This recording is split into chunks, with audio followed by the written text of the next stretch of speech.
അങ്ങനെ നോക്കുമ്പോൾ ഈ ഗാന്ധിയെയും സവർക്കറേയും ഒരുപോലെ നമ്മൾ ഒരർത്ഥത്തിൽ ഒരാളെ ഒരു ഒഫീഷ്യലായിട്ട് ഔദ്യോഗിക ചരിത്രമാക്കി മാറ്റി മറ്റാളെ മറന്നു കളഞ്ഞു. അങ്ങനെ ഒരാളെ മറവിയിലേക്ക് തള്ളി. സവർക്കർ എന്ന് പറയുന്ന പദം ഈ അടുത്ത കാലം വരെ നമ്മൾ ആരും കേട്ടിരുന്നില്ല.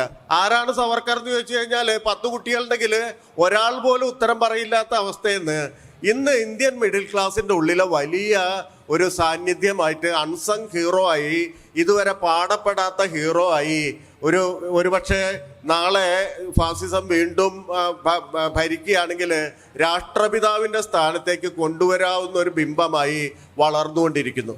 മറുവശത്ത് നമ്മുടെ ജനാധിപത്യം ഗാന്ധിയൻ പൊളിറ്റിക്സിന്റെ എല്ലാ റെബല്യസ്നെസ്സിനെയും എല്ലാ തരത്തിലുള്ള റാഡിക്കലിസ്റ്റിൻ്റെയും മുന ഒടിക്കുകയും അതിനെ ഒരു തരത്തിലൊരു മിശിഹ രാഷ്ട്രീയമായിട്ട് എന്ന് പറഞ്ഞാൽ എല്ലാവരും അംഗീകരിക്കുന്ന ഒരു രാഷ്ട്രീയമായിട്ട് അതിനെ മാറ്റുകയും ചെയ്യുന്നു. നമ്മൾ നോക്കുമ്പോൾ 500 നോട്ടിൽ ഗാന്ധിയുണ്ട്, പ്രതികളെ കൊണ്ടിടിക്കുന്ന പോലീസ് സ്റ്റേഷൻ്റെ ചുമരിൽ ഗാന്ധിയുണ്ട്, എല്ലാ നഗരങ്ങളിലും മഹാത്മാഗാന്ധി റോഡുണ്ട്, അല്ലെങ്കിൽ മഹാത്മാഗാന്ധിയുടെ പേരിലുള്ള കെട്ടിടങ്ങളുണ്ട്.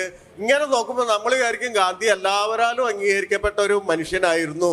അതുകൊണ്ട് അങ്ങനെ തന്നെ ഒരുതരം വിശുദ്ധനായിട്ട് വളർന്ന ആളാണ് മഹാത്മാ. ജനിച്ചു വീണ അന്ന് മുതൽ മഹാത്മാവായി വളർന്ന ഒരു ചരിത്രമാണെന്നുള്ള അർത്ഥത്തിൽ നമ്മൾ ചില്ലിട്ട് വെച്ചു. നമുക്ക് തൊടാത്ത ഒരു സ്ഥലത്ത്, വിശുദ്ധ സ്ഥലത്ത് കൊണ്ടുവച്ചു.